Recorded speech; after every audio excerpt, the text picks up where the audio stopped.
நண்பர்கள் அனைவருக்கும் வணக்கம். இது நம்ம ராயல் அகாடமியோட திருக்குறள் வீடியோ. இன்றைக்கி என்ன அதிகாரம் பார்க்க போகிறோம் அப்படின்னு பார்த்தாக்கா, ஒரு அமைச்சர். ஓகேவா? அந்த அமைச்சர் அரசருக்கு துணை புரிகிறதுக்கு பல அமைச்சர்கள் இருப்பாங்க.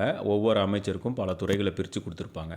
ஸோ அந்த அமைச்சருக்கு என்னென்ன தகுதிகள் இருக்கணும், அவர் எப்படி நடந்துக்கணும், ஒரு அரசனுக்கு உதவி பண்ணுறதுக்கே இருந்தாலுமே கூட ஒரு அமைச்சர் அரசர்கிட்ட எப்படி நடந்துக்கணும், பொதுமக்கள்கிட்ட எப்படி நடந்துக்கணும், அரசரோட தேவைகளை அவர் எப்படிலாம் பூர்த்தி செய்யணும் அப்படிங்கிறத பற்றி இந்த 10 குறளில் திருவள்ளுவர் சொல்லியிருக்காரு. இதில் முக்கியமாக நம்ம என்ன பார்க்கணும் அப்படின்னு கேட்டாக்க, இந்த ஆர்டரை நல்லா பார்த்துக்கணும். இப்போ பாருங்கள், ஃபஸ்ட்டு குறள் நான் சும்மா வாதிச்ச ஆர்டர் சொல்கிறேன். கருவியும் காலமும் செய்கையும் செய்யும் அறிவினையும் மாண்டது அமைச்சு அப்படின்னு சொல்லியிருக்காரு. அவங்க என்ன பண்ணுறாங்க, கொஸ்டினில் இந்த கருவியும் காலமும் இருக்கிறத ஷஃபிள் பண்ணி கொடுத்துட்றாங்க. அந்த வரிசையை கேட்குறாங்க. அப்போ வரிசையாக இருக்குன்னா என்ன பண்ணணும், ஃபஸ்ட்டு நம்ம கருவி ஃபஸ்ட்டு வருது, அடுத்தது காலம், அடுத்தது செய்கை அப்படின்னு சொல்லி வரிசையாக இருக்குல்ல, அது மாதிரி அவங்க கேட்குறாங்க. ஓகேவா? ஸோ அதனால் நம்ம அந்த வரிசையை நம்ம தெளிவாக தெரிஞ்சு வச்சுக்கணும், தெளிவாக படிச்சுக்கணும். ஒவ்வொரு தடவையும் நம்ம படிக்கிறப்ப அதை காதில் நல்லா கேட்டு நீட்டாக அந்த வரிசையை தெரிஞ்சுக்கிட்டாவே போதும், நம்ம எக்ஸாமில் நீட்டாக அடிச்சிடலாம். அதை ஏற்கனவே ஒரு அதிகாரத்தில் இறைமாட்சி பார்த்தா, இறைமாட்சினா அரசனுக்கு உண்டான குவாலிட்டிஸ் என்ன, அவர் பொதுமக்கள்கிட்ட எப்படி நடந்துக்கணும், அவருக்கு என்னென்ன பண்புகள் இருக்கணும் அப்படிங்கிறத ஆல்ரெடி பார்த்தாச்சு. இது அவருக்கு உதவி செய்யக்கூடிய அமைச்சர்கள் அவங்களுக்கு என்னென்ன பண்பு இருக்கணுங்கிறத பற்றி இருக்குது. வாங்க பார்ப்போம். ஃபஸ்ட்டு குறள் கருவியும் காலமும் செய்கையும் செய்யும் அறிவினையும் மாண்டது அமைச்சுனா அமைச்சர்கள். ஓகேங்களா? ஸோ இப்போ தெளிவுரை, மூவாவோட தெளிவுரை இது. செயலுக்கு உரிய கருவியும் ஏற்ற காலமும் செய்யும் வகையும் செய்யப்படும் அரிய செயலும் சிறப்படைய செய்ய வல்லவன் அமைச்சன்னா எந்த ஒரு தகுதியுமே இல்லாமல் சும்மா போய் அமைச்சராகிட முடியாது. இன்றைக்கெல்லாம் பார்த்தீங்க அப்படின்னாக்கா எதுவுமே இல்லாதவனெல்லாம் அமைச்சராக்குறாங்க. ஆனால் அப்படி பழைய காலத்தில் அதாவது திருவள்ளுவர் காலத்தில் திருவள்ளுவர் என்ன சொல்லியிருக்காருன்னா, கண்டவங்களெல்லாம் அரசர் ஆக்கக்கூடாது. எப்படி என்னென்ன குவாலிட்டிஸ் இருக்கணும் அப்படின்னு பாருங்கள். ஒரு செயலை செய்யணும் அப்படின்னாக்கா அதுக்கு ஏற்ற காலம் இருக்கணும். அந்த காலத்தில் கரெக்டாக செயலை செய்கிறதுக்கு ஏற்ற கருவிகள் இருக்கணும். செய்யும் வகை எப்படி செய்யணும்னு இருக்கணும். அந்த செயலில் சிறப்படைய செய்யணும். சும்மா போயிட்டு அறகுறையாக செய்யாமல் சிறப்பாக செஞ்சு முடிக்கணும். இது எல்லாத்தையுமே யார் கரெக்டாக செய்கிறாங்களோ அவர் தான் அமைச்சர் அப்படின்னு சொல்கிறாரு. ஸோ கருவியும் காலமும் செய்கையும் செய்யும் அறிவினையும் மாண்டது அமைச்சு. இது ஃபஸ்ட்டு குறள். ரெண்டாவது குறள், வன்கண் குடி காத்தல் கற்று அறிதல் ஆள்வினையோடு ஐந்துடன் மாண்டது அமைச்சு அப்படிங்கிறாரு. ஸோ இதில் வன்கண் அப்படின்னாக்க அஞ்சாமையும் குடிப்பிறப்பும். அடுத்து குடிக்காத்தல்னாக்கா காக்கும் திறன். ஓகேவா? ஸோ அவங்க என்ன பண்ணாங்க, வன்கண் அப்படின்னாக்கா அதுக்கு உண்டான மீனிங் என்னன்னு கேட்டுறாங்க. வன்கண் அப்படின்னாக்கா வன்னுனாக்கா அஞ்சாமை, கண் அப்படின்னாக்கா குடிப்பிறப்பு, அடுத்தது குடிக்காத்தல் அப்படின்னாக்கா காக்கும் திறன், கற்றறிதல்னால் எல்லாத்துக்கும் தெரியும், கற்றறிந்த அறிவு, ஆள்வினையோடு, இந்த வார்த்தையை பாருங்கள், ஆள்வினையோட முயற்சி, ஆள்வினையோடு அப்படின்னாக்க முயற்சி. ஓகேவா? ஸோ இதுக்கு உண்டான மீனிங்கும் அவங்க கொடுத்துட்றாங்க. கேட்குறாங்க, என்ன பண்ணுவாங்கன்னா இந்த குறளை கொடுத்துட்டு ஆள்வினை அப்படிங்கிற வார்த்தைக்கு உண்டான மீனிங் என்ன அப்படின்னு சொல்லி கேட்பாங்க. அப்போ அப்படி கேட்டாக்க நம்ம என்ன சொல்லணும், முயற்சி அப்படின்னு சொல்லணும். வன்கண் அப்படின்னா என்னன்னு கேட்பாங்க, அதுக்கு அஞ்சாமை என்று குடிப்பிறப்பு அப்படின்னு சொல்லி நம்ம எழுதணும். அதான் ஆன்சர். ஸோ இதை பாருங்கள், தெளிவுரை பாருங்கள். அஞ்சாமையும் குடிப்பிறப்பும் காக்கும் திறனும் கற்றறிந்த அறிவும் முயற்சியும் ஆகிய ஐந்தும் திருந்த பெற்றவன் அமைச்சன். இந்த ஐந்தும் கரெக்டாக இருக்கணும் ஒரு அமைச்சருக்கு. ஓகேவா? ஸோ ஆர்டர் பார்த்துக்கோங்க. வன் கண் குடிக்காத்தல் கற்றறிதல் ஆள்வினை, இந்த 5 வரிசையாக இருக்கணும். அவங்க கேட்குறாங்க கொஸ்டினை, நான் அடுத்த வீடியோவில் கொடுக்குறேன். கொஸ்டின் இது என்ன வரிசையில் இருக்குது, இந்த வார்த்தைகளை வள்ளுவர் என்ன வரிசையில் சொல்லியிருக்காருன்னு கேட்குறாங்க. ஸோ இந்த வார்த்தையோட வரிசையை நல்லா பார்த்துக்கோங்க. மூணாவது குறள் பிரித்தலும் பேணி கொளலும் பிரிந்தார் பொறுதலும் வல்லது அமைச்சு அப்படிங்கிறாரு. அப்படின்னா என்னன்னு பாருங்கள். ஆர்டர் ஃபஸ்ட்டு பார்த்துக்குவோம்.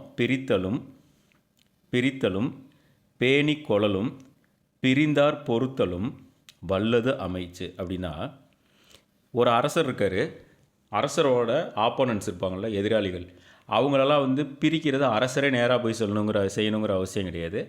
இதை யார் செய்வாங்க அப்படின்னு கேட்டால் அமைச்சர் தான் செய்யணும். இன்றைக்குமே கரண்ட் சினாரியோவில் பார்த்தீங்க அப்படின்னாக்கா ஒவ்வொரு நாட்டோட தலைவர்கள் அதிபர் இருப்பாங்க, பிரைம் மினிஸ்டர்ஸ் இருப்பாங்க. அவங்களுக்கு உதவி பண்ணுறதுக்கு அமைச்சர்கள் இருப்பாங்க. முக்கியமாக வந்து வெளியுறவுத்துறை அமைச்சர்களுக்கு பாதி பேருக்கு வேலை இதுதான். என்ன பண்ணுவாங்கனாக்கா, எதிரி நாடு 2, 3 எதிரி நாடு நமக்கு இந்தியான்னு இருக்குன்னு வச்சுக்கோங்களேன். பல எதிரி நாடுகள் இருக்கும். அந்த பல எதிரி நாடுகளும் சேர்ந்துடக்கூடாது, பிரிஞ்சே தான் இருக்கணும் அப்படின்னு சொல்லி அவங்க வந்து வேலை பார்ப்பாங்க. ஓகேவா? ஸோ இதுக்காக உளவுத்துறை எல்லாமே வச்சுருப்பாங்க. இந்தியா பொறுத்தவரை ரா அப்படின்னு சொல்லி இருக்குது, வெளிநாட்டு உளவுத்துறை. இது பற்றி நம்ம படிப்போம் பின்னாடி. உளவு, ஒற்று எல்லாமே நம்ம படிக்க போகிறோம். அது இந்த அமைச்சர்களோட வேலை என்னென்னா, பகைவர்க்கு துணையானவரை பிரித்தலும், தம்மிடம் உள்ளவரை காத்தல். நமக்கு யார் சப்போர்ட்டாக இருக்காங்களோ அவங்கள வந்து நம்ம வந்து காப்பாற்றி வச்சுக்கணும். பிரிந்தவரை மீண்டும் சேர்த்து கொள்ளலும் வல்லவன் அமைச்சன். நம்மக்கிட்டேருந்து ஒருத்தவங்க பிரிஞ்சு போயிட்டாங்க, ஏதோ ஒரு கருத்து வேறுபாடால். திருப்பியும் அவங்க நமக்கு ஒரு வேளை ஆதரவாக இருப்பாங்கன்னு தெரிஞ்சுன்னா நம்ம என்ன பண்ணணும், அவங்கள சேர்த்துக்கலாம். ஓகேவா? இதெல்லாம் வந்து செய்கிறது யாருன்னா அமைச்சர் தான். யாருக்காக செய்கிறாங்கனாக்கா, அரசருக்காக செய்கிறாங்க. ஸோ பிரித்தலும் பேணி கொள்ளலும் பிரிந்தார் பொறுத்தலும் வல்லது அமைச்சு அப்படிங்கிற இந்த வேலையெல்லாம் ஒரு அமைச்சர் கரெக்டாக செய்யணும். அடுத்தது தெரிதலும் தேர்ந்து செயலும் ஒரு தலையார் சொல்லலும் வல்லது அமைச்சு அப்படிங்கிறாங்க.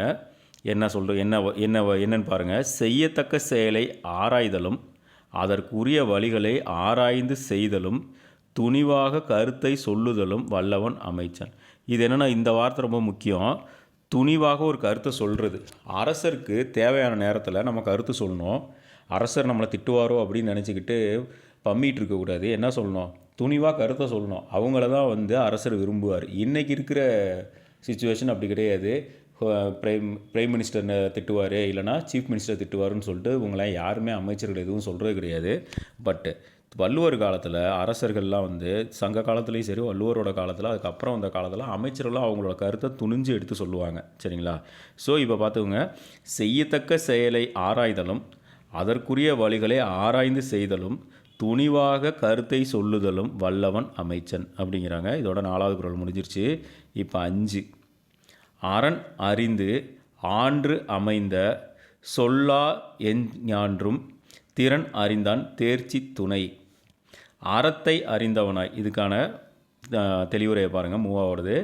அறத்தை அறிந்தவனாய் அறிவு நிறைந்து அமைந்த சொல்லை உடையவனாய் எக்காலத்திலும் செயல் செய்யும் திறன் அறிந்தவனாய் உள்ளவன் ஆராய்ந்து கூறும் துணையாவான். அப்படின்னா என்ன அர்த்தம்னா, ஆராய்ந்து கூறும் துணையாவானா, துணையான அமைச்சர் அவர். ஓகேவா? எந்த காலத்துலேயுமே செயல் செய்கிற திறன் இருக்கணும். நான் கோடை காலத்தில் தான் நல்லா வேலை பார்ப்பேன், குளிர்காலம் வந்துச்சுன்னா தூங்கிடுவேன் அப்படின்னு சொல்லக்கூடாது. எந்த காலமாக இருந்தாலுமே வந்து அவங்க வந்து வேலை செய்யணும், அவங்களுக்கு கொடுத்த வேலை செய்யணும். அப்படி ஒருத்தராக இருக்கணும். அறத்தை அறிந்தவனாக இருக்கணும். அறிவு நிறைந்து அமைந்த சொல்லை உடையவனாக இருத்தல் வேண்டும். சும்மா வந்து கண்ணாப்புன்னு பேசுகிறவனாக இருக்கக்கூடாது. அறத்தை அறிந்தவன். ஒவ்வொன்றுக்கும் ஒரு அறம் இருக்குது. போருக்கே அறம் கண்டு சமூகம் தமிழ் சமூகம்னு சொல்லுவாங்க. ஸோ அது மாதிரி அந்த மாதிரி அறம் வந்து தெரிஞ்ச ஆளாக இருக்கணும். அடுத்த அறிவு நிறைந்து அமைத்த சொல்லை உடையவனாக இருக்கணும். ஓகேவா? இந்த மாதிரியான குவாலிட்டிஸ் வந்து அமைச்சருக்கு கண்டிப்பாக இருந்தாகணும் அப்படின்னு சொல்கிறார்.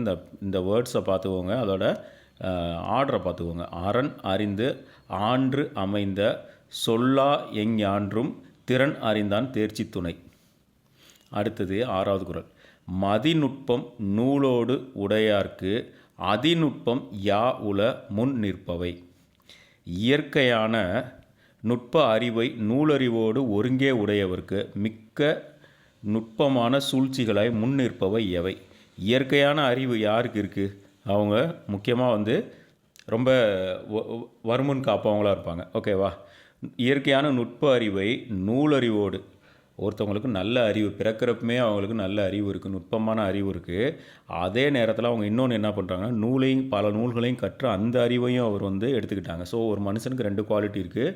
இயற்கையான நுட்ப அறிவும் இருக்குது, பல நூல்களை கற்றறிந்த அறிவும் இருக்குது. இப்படி 2 அறிவுமே இருக்க ஒருத்தருக்கு சூழ்ச்சிகள் முன்னாடி நிற்காது அப்படின்னு சொல்கிறாங்க.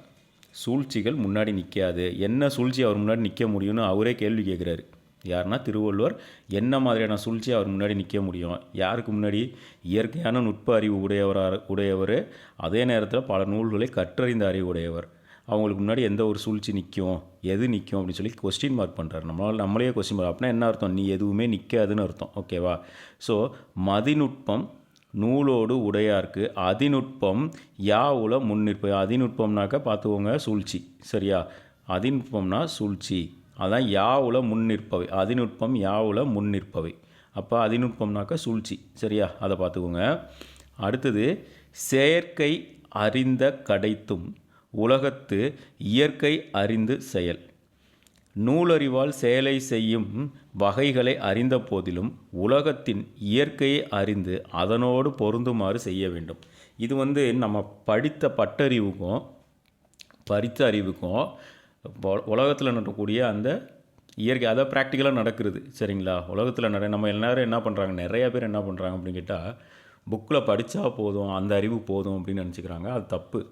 புக்கில் படிக்கிறதுக்கும் அதை நம்ம உலகத்தில் நம்மளோட வாழ்க்கையில் செயல்படுத்துறதுக்கும் நிறைய ப்ராக்டிக்கல் டிஃப்ரென்ஸ் இருக்குது. அதை தான் அங்கே சொல்கிறாங்க. நூலறிவால் செயலை செய்யும் வகைகளை அறிந்த போதிலும், நூலறிவு இருக்குது, அதை வச்சு ஒரு செயலை செய்யாமல் உலகத்தின் இயற்கையை அறிந்து செய்யணும் அப்படிங்கிறாரு. உலகத்தோட இயற்கை சில விஷயம் இப்போ மரத்தை வச்சு தண்ணி ஊற்றுனாக்க மரம் வளர்ந்துருங்கிறது நூலறிவு. அதை எந்த காலத்தில் வைக்கணும் அப்படிங்கிறது எல்லாத்துக்கும் தெரியும். எப்போ பண்ணணும், மழை காலத்தில் வைக்கணும். ஓகேவா, எல்லோரும் நிறைய பேர் என்ன பண்ணுவாங்க சில பேர் என்ன பண்ணுவாங்க அப்படின்னு கேட்டாக்க, நல்லா வெயில் அடிச்சுட்டுக்கும், அப்போ போய் மரத்தை வச்சுட்டு தண்ணி ஊற்றினா மரம் வளருமே அப்படிம்பாங்க. எப்படி வளரும்? ஓகேவா, அது நூலறிவு. ஆனால் அதை எப்போ வைக்கணும் அப்படின்னு இயற்கையான ஒரு சூழ்நிலை இருக்குது. உலகத்தோட இயற்கை என்ன அப்படின்னாக்கா மழை பெய்கிறப்போ வைக்கணும். ஓகேவா, ஸோ அது மாதிரி தான் இதுவும். ஓகேவா, இதை நல்லா புரிஞ்சுக்கோங்க. அடுத்தது அறிகொன்று அறியான் எனினும் உறுதி உலை இருந்தான் கூறல் கடன். அறிவுறுத்துவாரின் அறிவை அழித்து தானும் அறியாதவனாக அரசன் இருந்தாலும் அமைச்சன் அவனுக்கு உறுதியானவற்றை எடுத்து கூறுதல் கடமையாகும். இதுதான் முக்கியமான குறள்.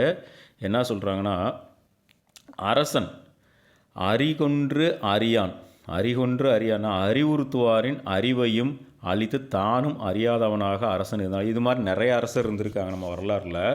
அவங்களும் எதை பற்றி யோசிக்க மாட்டாங்க, எதையும் அறிஞ்சிக்கவும் விரும்ப மாட்டாங்க. யாராச்சும் அறிவுரை சொன்னாலும் அதை ஏற்றுக்க மாட்டாங்க. இது மாதிரி நிறைய அரசர்களை வரலாறில் நம்ம படிச்சிருப்போம், பார்த்துருப்போம். இந்த மாதிரியான அரசர் இருந்தாலும் ஒரு அமைச்சராக அந்த அரசருக்கு அமைச்சராக இருக்கவனோட வேலை என்னென்னா, உறுதியான விஷயத்தை அந்த அமைச்சருக்கு எடுத்து சொல்லணுங்கிறாங்க. ஓகேவா, ஸோ அறிகொன்று அறியான் எனினும் உறுதி உலை இருந்தான் கூறல் கடன். அப்படி ஒரு அரசர் இருந்தாலுமே கூட சொல் புத்தி இல்லை, தன் புத்தியும் இல்லை, சொல் புத்தி இல்லைன்னு சொல்லுவாங்கள்ல, அப்படி ஒரு அரசர் இருந்தாலுமே அவனுக்கு எடுத்து கூறணும், அதான் அமைச்சரோட வேலை அப்படின்னு சொல்கிறாங்க. அடுத்தது 9வது குறள். பழுது என்னும் மந்திரியின் பக்கத்துள் தெவ்வோர் 70 கோடி உறும் அப்படின்னு சொல்கிறாங்க. இது ரொம்ப ரொம்ப முக்கியமான 8, 9 ரொம்ப முக்கியமான குறள். தவறான வழியை எண்ணி கூறுகின்ற அமைச்சனை விட 70 கோடி பகைவர் பக்கத்தில் இருந்தாலும் நன்மையாகும். அப்படின்னா என்னென்னா, ஒரு அமைச்சர் இருக்கான், ஒரு அரசருக்கு, அவன் எப்போ பார்த்தாலும் தப்பான விஷயத்தையே சொல்கிறான் அரசருக்கு அப்படின்னு வச்சுக்கோங்க. நம்ம அப்படி ஒரு அமைச்சர், ஒரே ஒரு அமைச்சர் இருக்கிறத விட 70 கோடி பகைவர் பக்கத்தில் இருந்தாலும் அந்த அரசருக்கு நன்மை அப்படிங்கிறாங்க. அப்படின்னா என்ன அர்த்தம், ஒரு அமைச்சன் ரொம்ப ரொம்ப முக்கியமானவன். அவன் என்றைக்குமே கெட்டதை சொல்லக்கூடாது, அவன் நல்லதை மட்டும்தான் சொல்லணும். ஆனால் கெட்டதை சொல்கிற ஒரு அமைச்சர் இருந்தால் அவன் யாரை விட மோசமானவன் பார்த்தீங்கன்னாக்க, 70 கோடி பகைவர் ஒரு அரசருக்கு பக்கத்தில் இருக்கிறத விட மோசமானவன் யாருன்னா, தவறான விஷயத்தை சொல்லக்கூடிய அமைச்சர். பழுது என்னும் மந்திரியின் பக்கத்துள் தெவ்வோர் 70 கோடி உறும் அப்படிங்கிறாரு. ஓகேவா, முறைப்பட 10வது குறள். முறைப்படச் சூழ்ந்தும் முடிவு இலவே செய்வர் திறப்பாடு இல்லாதவர்.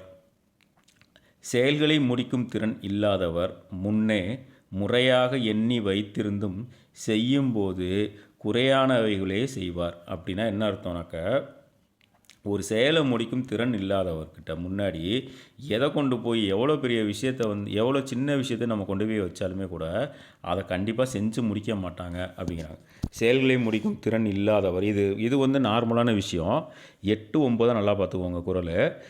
முறைப்படச் சூழ்ந்தும் முடிவு இலவே செய்வர் திறப்பாடு இல்லாதவர் அப்படிங்கிறாங்க. செயல்களை முடிக்கும் திறன் இல்லாதவர் முன்னே முறையாக எண்ணி வைத்து, நீங்கள் ஒரு விஷயத்தில் ஒரு சாதாரண விஷயத்தை கொண்டு போய் அவங்க முன்னாடி வச்சா கூட செயல்களை முடிக்கும் திறன் இல்லாதவர் என்ன பண்ணுவார்னா, அதில் ஏதாச்சும் ஒரு குறையை வச்சு தான் செய்வாங்க. ஓகேவா, கம்ப்ளீட் பண்ண மாட்டாங்க.